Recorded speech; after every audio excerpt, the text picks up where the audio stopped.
Alors, j'ai très envie de vous montrer ce que ça donne dans le Quest 3, ce que je vais faire incessamment sous peu. Mais c'est vrai qu'il y a quelque chose de plus important à faire avant de passer au Quest 3, c'est de pouvoir définir l'adresse IPv4 de la cible. C'est vrai que là, pour le moment, dans notre application pour bouger le petit personnage, on a la capacité de pousser sur des boutons, et le designer a pour le moment la capacité de nous donner une adresse dans laquelle il veut viser. Le petit problème que l'on a pour le moment, c'est qu'on n'a pas une capacité de dire, en fait, c'est plutôt cette adresse et ce port-là qu'on veut viser manuellement. Donc nous, ce qu'on peut faire, c'est de rajouter une sorte de case qui va nous permettre de rentrer des adresses cibles. Alors, ici, vous avez vu, j'ai appelé mon panel stray-eloi. Est-ce que le fait de viser vers une cible, ce sera propre à mon truc? Potentiellement, mais à mon avis, on aura tous besoin de pouvoir viser. Donc, on va faire un nouveau panel qui lui sera général au projet pour ceux qui utiliseront ce package-ci. On va faire un panel UI 2D. Pop, pop, pop. Comme ceci. Panel. Et on va l'appeler override. Override IPv4. Comme ceci. Voilà. Ce panel, on va aller le mettre à 0.05 ici, 0.01 comme ceci, magnifique.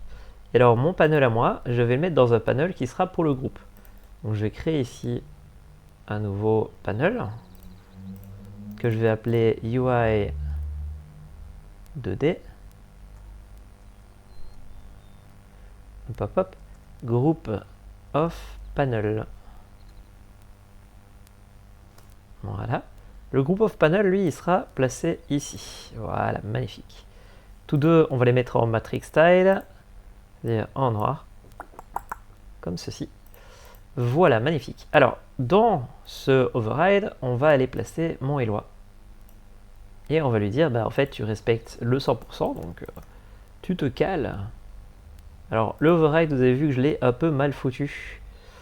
C'est parce que c'est dans le... Je l'ai mis dans le mauvais.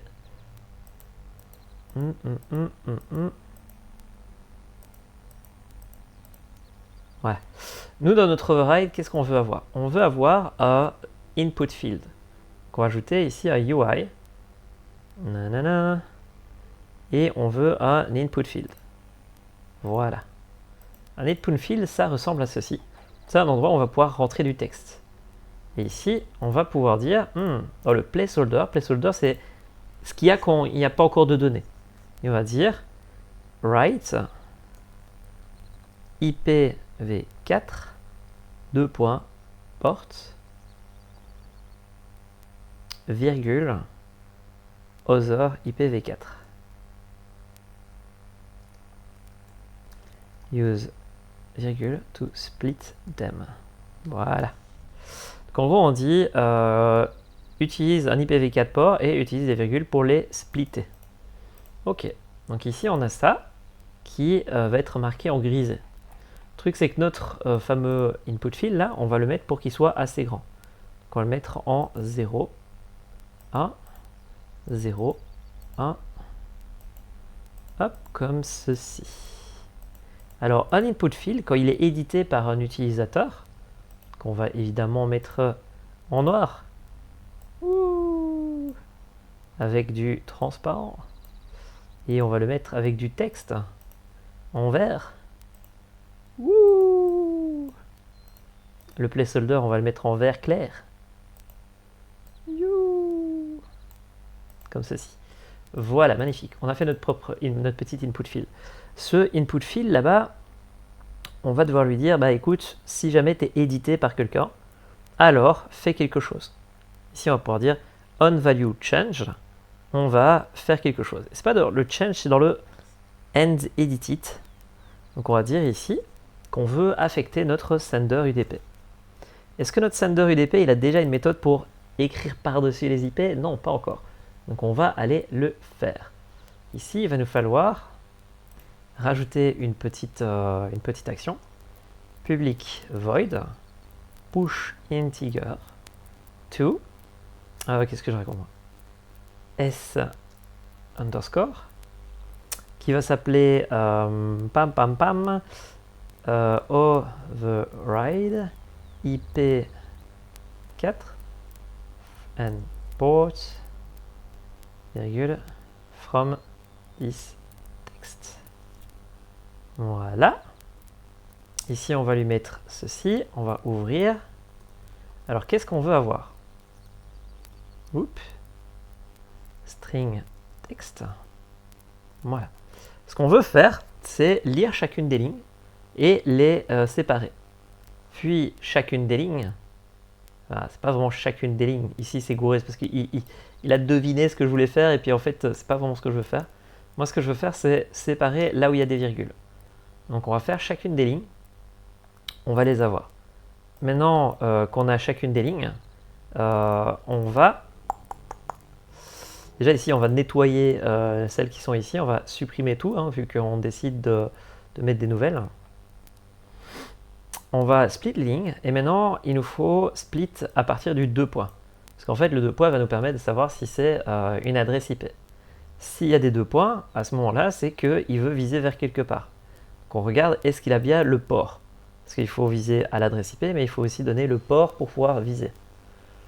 Est-ce qu'on fait ça? C'est pas nécessairement une bonne idée.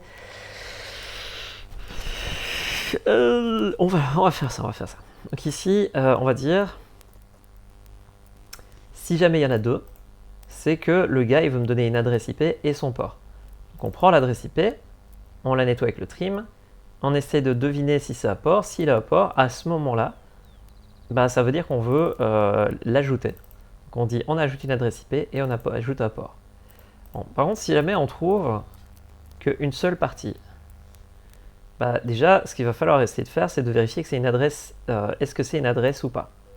Alors comment on peut faire ça? Il y a une technique. int part, voilà, égale ip.split. On met le point. Et on demande si les parties sont, sont égales à 4.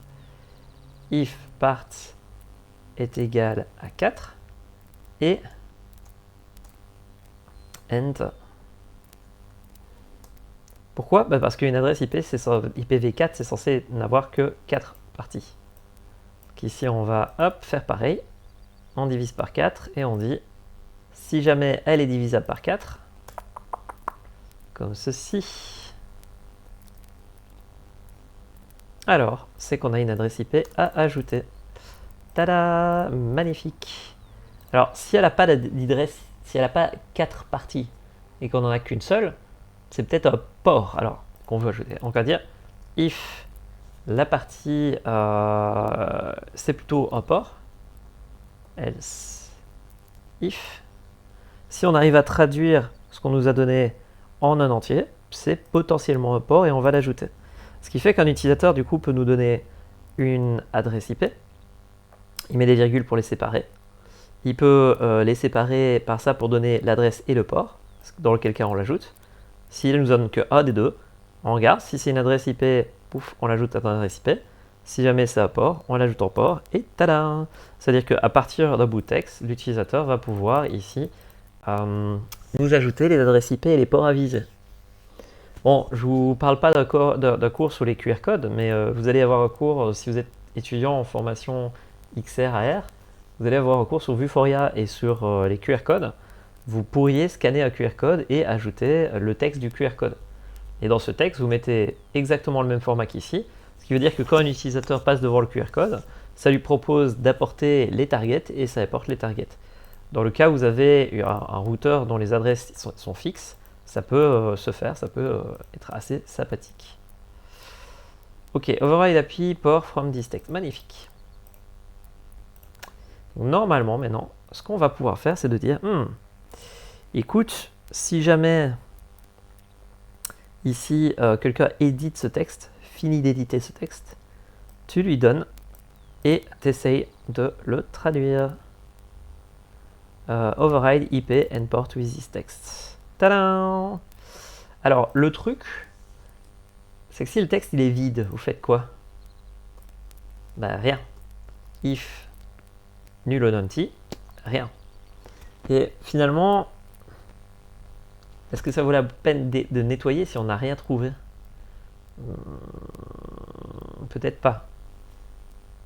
Donc ce qu'on peut faire ici, c'est dire bol found something égale false. If found something, alors, et non, parce que je suis con, je peux pas faire ça, sinon ça va tout nettoyer. Il faut pas faire son malin. Ok, si jamais il n'y a rien, on se barre, il n'y a pas besoin d'aller plus loin. Ici, il essaye de traduire, c'est déjà bien, et d'ajouter les trucs. Je trouve que c'est déjà pas mal. Donc du coup, ici, qu'est-ce qu'on va pouvoir essayer de faire? C'est de mettre l'adresse de l'ordinateur, en fait. Donc ici, admettons que dans ce préfab, plutôt que d'ajouter les adresses au début, on demande à l'utilisateur de le donner. Voilà, on va prendre le code ici, on va le déplacer là-bas.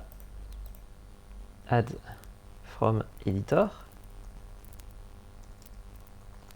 Voilà. Donc on a notre petit sender auquel on va ajouter les petites adresses. Mais admettons qu'on n'ait pas donné ça. Du coup, ça n'envoie pas au jeu. La horde est ici.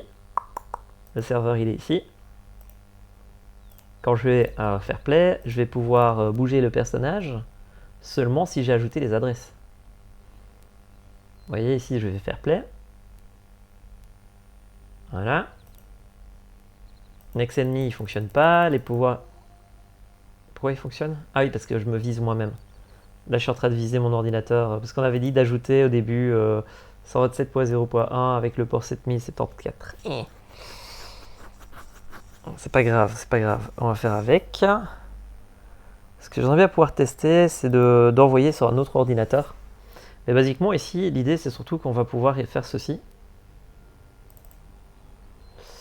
On va pouvoir ici écrire 128 192.168.1.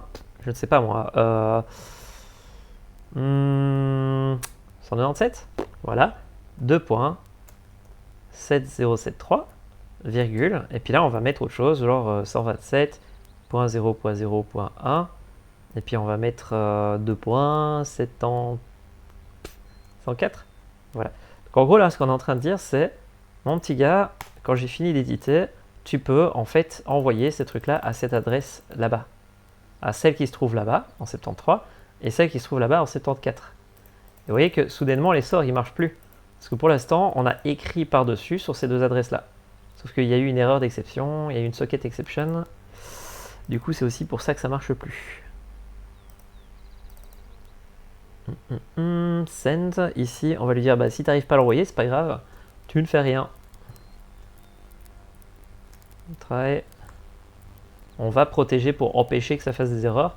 Parce que s'il apparaît ici, c'est pas grave, nous on s'en fout. On a essayé, on a essayé.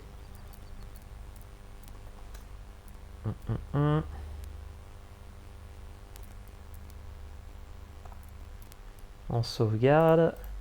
Et le but c'est pas de se connecter, donc on s'en fout. Voilà.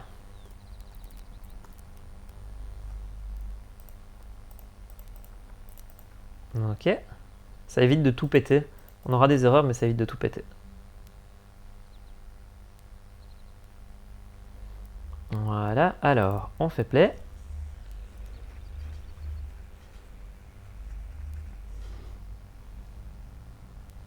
Yep, on vient ici. On copie tout là-dedans. On fait Enter. Et là, normalement, en fait, il vise vers ces adresses-là. Alors, vous voyez que j'ai mis j'ai mis point virgule ici. Du coup, celui-là, il devrait déjà pas être chargé. Mais bon. Est-ce qu'on reçoit les trucs? Non, pas de sort, normal. Maintenant, si à la place de ça, je mets 2 points, 7073, comme ceci. Je fais tabulation. Et voilà. Donc là, on est en capacité de viser vers l'endroit où on veut. Alors, le truc, c'est que ça va être très pénible de devoir écrire le truc et puis de se souvenir, puis de devoir réécrire, puis de se souvenir. Donc ce qu'il faudrait faire, c'est ce qu'on appelle un player préfab. C'est un truc qui va se souvenir dans le champ ici que si on a écrit quelque chose, bah, il va le garder et le réinjecter. D'accord? Donc ce qu'on va essayer de faire pour l'exemple, on va essayer de se souvenir de ça et de le repousser. Donc ici, on va faire un nouveau mono, horde mono, et on va faire remember IP string from input text. Voilà. Alors lui, on va aller le mettre du coup ici sur notre input field. Remember.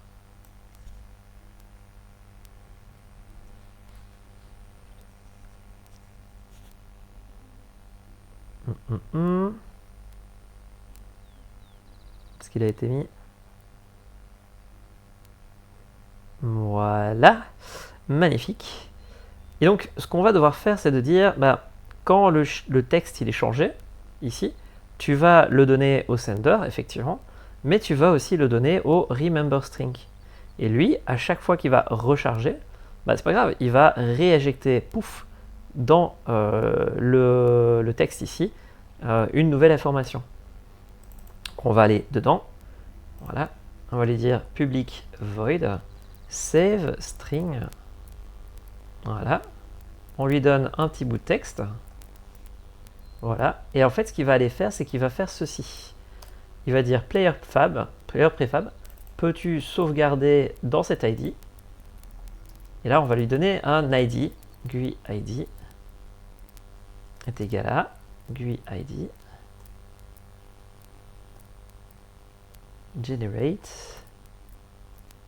Alors c'est plus comment, c'est plus GUI ID comme ça, c'est GUI ID. C'est système new, voilà. Donc ici, ce qu'on va faire, c'est on va lui générer au début un ID aléatoire, ici, quand il va être créé. Qu'on peut d'ailleurs mettre dans la méthode qu'on appelle reset, public void reset. Comme ça, on peut le redéfinir si on a besoin. Hop, hop, hop. Nanana. Voilà. Là, on dit si jamais l'objet est créé ou remis à 0, on lui donne un GUID qui est différent. Ce fameux GUID, qui permet de représenter comment on va sauvegarder la donnée, on va l'utiliser ici pour le sauvegarder. RM. Voilà, on peut demander de sauvegarder un texte. Bon, maintenant, ce qui se passe, c'est que du coup, on doit lui dire de recharger un texte. Public void load saved string. Et là, on n'a rien à faire, on a juste à lui demander de recharger. Sauf que du coup, il va nous falloir un Unity Event. Public, Unity Event. Ici, on va l'ouvrir. Et on va dire, ah, j'ai un string que j'ai sauvegardé et que j'ai retrouvé. Donc ici, ça, on va déclarer que le Unity Event, on va l'appeler. Et on va lui dire, va chercher dans le player prefab le GUI qui a été sauvegardé. Alors, il faut peut-être vérifier d'abord qu'il existe. Hein. S'il n'a pas la clé, c'est pas grave, on ne fait rien. On va dire s'il a la clé. Voilà. Si jamais il a la clé, on demande à notre Unity, à notre Unity Event d'émettre un texte qu'il a été cherché. Voilà. Parfait. Il faut aussi que ce GUI soit pas égal à nul ou égal à, soit pas nul, parce que s'il est nul, c'est chiant. Donc on va dire string found égale ceci, if found est différent, et non, c'est pas s'il est nul, c'est if string dot for is null on empty. On lui donne notre fameux string. Ici on l'a trouvé nul ou empty. On se barre. Et si jamais il n'est pas nul et empty, à ce moment-là, on va l'utiliser. Magnifique. Alors, maintenant il nous reste une chose. Il faut lui dire, est-ce qu'on le charge à l'awake? Public bol load on awake Voilà. La question c'est est-ce qu'on le charge au début? Si on me dit que oui, à ce moment-là, je dis bah, si jamais on doit charger à l'awake, je charge le fameux string. Je vérifie qu'il y en a un. S'il y en a un qui n'est pas nul, on le charge. Magnifique. Donc là, en fait, on a une petite classe qui va nous permettre de sauvegarder des données dans Unity. Donc ici, vous voyez, on a notre fameux remember. On va le reset. Voilà, il a un ID unique à lui. Alors, j'aime pas les tirer, donc on va aller les retirer. On va faire hop, hop, hop.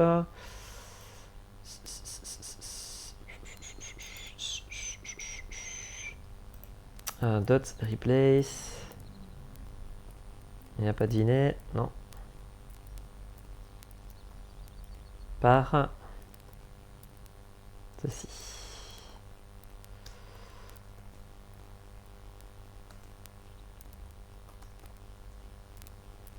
Magnifique. Tada! Le new GUI ID, toString, replace, magnifique. On est bon. Maintenant, on retourne dedans, on reset un nouveau GUI ID. Reset, parfait. Ici, on lui dit, ben, si jamais on édite, effectivement, on écrit, mais en plus de ça, on va demander à celui qui se souvient des textes de se souvenir du texte.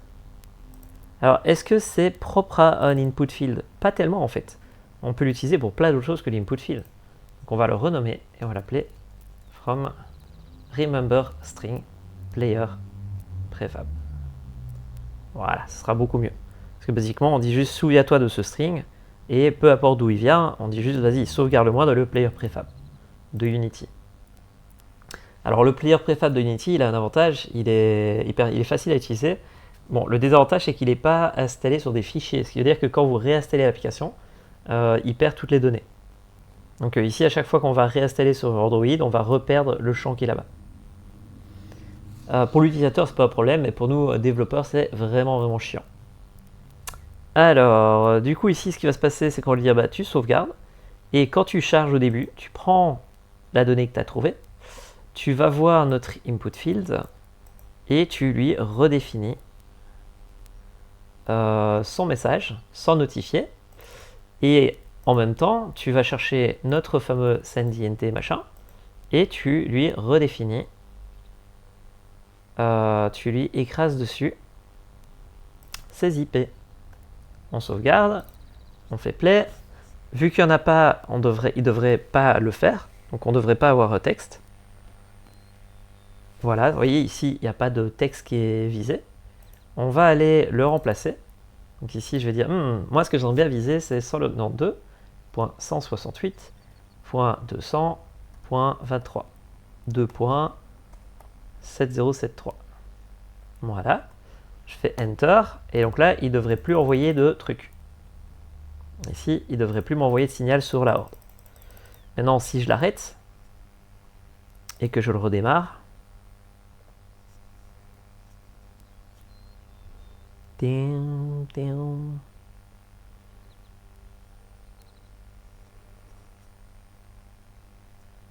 on retourne, on le revoit ici. Tadam! Il est toujours là, il est revenu. Donc si maintenant je dis, c'est celui-là, mais aussi 127.0.0.1, 2.7073, mais aussi le numéro ici 74, et ben il va envoyer sur ces trois adresses-là. Alors il va spammer sur celle-là avec les trois adresses, spammer sur celle-là avec les trois ports, spammer sur celle-là avec les trois ports. Parce que le code qu'on a fait, c'est un gros spammer. C'est pas un truc qui s'amuse à être dans la dentelle. Du coup, ici, il va vraiment envoyer sur les trois et sur les ports, tous les ports qu'on lui a donnés. Mais bon, ça marche. Donc je fais Enter. Hop. On vérifie que le serveur est toujours là. Voilà. Ok. Alors, on saute et ça marche. On l'arrête, on le relance et on aura l'adresse qui va revenir. Donc, maintenant qu'on a réussi à faire ça, c'est trop cool. Maintenant, admettons que vous vous dites, ouais, mais moi, j'ai pas envie de retaper l'adresse email tout le temps, en permanence. Ça va vraiment être chiant. Bah, à ce moment-là, ce qu'on va faire, c'est qu'on va faire un autre remember. Voilà, ici, on va dire pop, pop, pop. public enum, save type. Est-ce qu'on utilise le player préfab ou est-ce qu'on utilise des files? Save type. Voilà. On va dire par défaut, on préfère utiliser des files, mais si tu veux utiliser des players préfab, tu peux. Voilà. Et ici, du coup, on va lire, ok, si jamais if save type est égal à file, alors ce qu'on va faire, c'est qu'on va faire ceci. String application public void get string get save path comme ceci, et il va en fait prendre le persistence datapath qui est le fichier, le dossier qui nous permet de sauvegarder des données de manière persistance dans Unity, peu importe la plateforme. On va mettre un slash pour dire qu'on veut sauvegarder le UID. On va l'appeler file player préfab comme ceci, magnifique. Et du coup, on va pouvoir avoir un chemin de sauvegarde. Donc on va dire, si jamais c'est un fichier, à ce moment-là, ce qu'on va faire, c'est qu'on va faire pass string pass est égal à, voilà. Puis on va lui dire écris le texte là-bas. Le problème, c'est que les fichiers, quand ils n'ont pas un dossier, ils pètent un plomb. Donc ici, il faut dire est-ce que le dossier là-bas, il existe? S'il n'existe pas, on doit le créer. Et s'il est créé, on va alors faire le fichier avec le texte. Magnifique. Maintenant, dans le cas où il préfère les players préfab, c'est pas grave. S'il préfère les players préfab, on fait comme on a fait précédemment dans la démo d'avant. Voilà. Alors, si jamais il ne nous donne pas l'autorisation d'écrire sur le fichier, il faudra utiliser les players préfab. Donc c'est vrai qu'il faudrait aussi mettre un exception en disant si jamais j'ai pas réussi, try. Voilà. Alors, je passe en mode. Je vais pas faire ça. Je vais juste dire qu'on n'a pas réussi. Mais basiquement, c'est vrai que ce serait bien de gérer l'exception en disant si jamais j'ai pas réussi à écrire le fichier, il faudrait peut-être que je sauvegarde avec le player préfab. Bon, ici, en l'occurrence, on va pas le rendre trop complexe, on va garder ça comme ça. Donc ici, qu'est-ce qui va se passer? La même chose. On va dire pour chargement, on dit if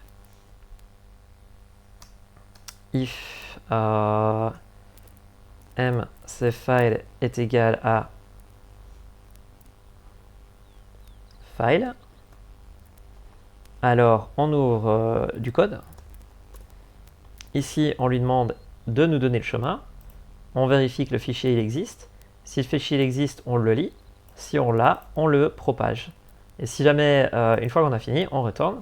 Sinon, hop, on vient ici et on fait le player préfab.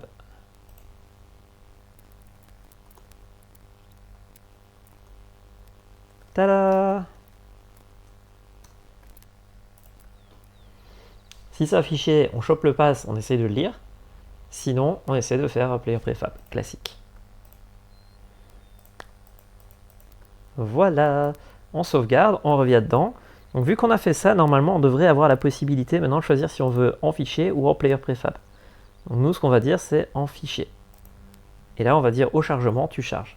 Donc ici vu qu'on n'a pas sauvegardé tantôt la donnée en player préfab, il ne va pas trouver le fichier. Donc il va faire play, il ne va pas trouver le fichier, il ne va rien faire.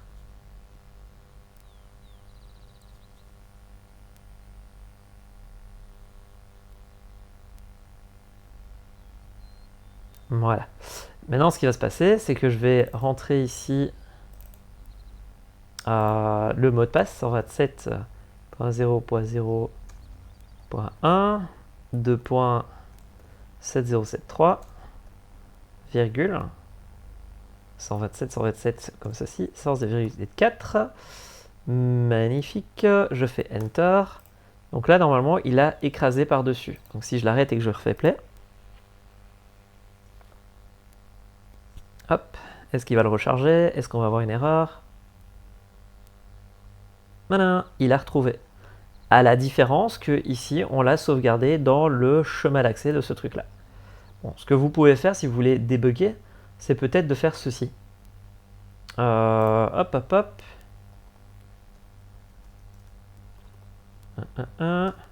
Debug log. Voilà. 10.GameObjet. Donc en gros, on lui dit, si jamais tu utilises le sauvegarde de fichier, dis-moi où est-ce que tu l'as sauvegardé et tu me dis quel objet l'a fait. Et puis ici, pareil pour le chargement, pour le save. Ici, parfait. Et en fait, ça va vous permettre de savoir garder un peu le compte, de savoir où est-ce qu'il est sauvegardé sur la plateforme que vous visez. Voilà. Hop, hop. Donc a priori, maintenant, on a la capacité de pouvoir sauvegarder les données. Ce qui veut dire que quand je vais aller sur mon casque, je vais pouvoir rentrer l'adresse IP de mon ordinateur. Et pour le reste de la journée, je n'aurai pas besoin de le retaper, vu qu'on l'a sauvegardé en tant qu'adresse IP, ici dans le fichier, et qu'elle s'en souviendra grâce au memory en version fichier. C'est pas beau? Donc on va en créer un préfab. Mop. Magnifique. Maintenant qu'on a fait ça, on va pouvoir sauvegarder. Et on va faire une pause. Et juste après, je vous montre, comme promis, comme dans la vidéo précédente, je vous ai promis, je vous montre ce que ça donne sur le Quest 3. A tout de suite!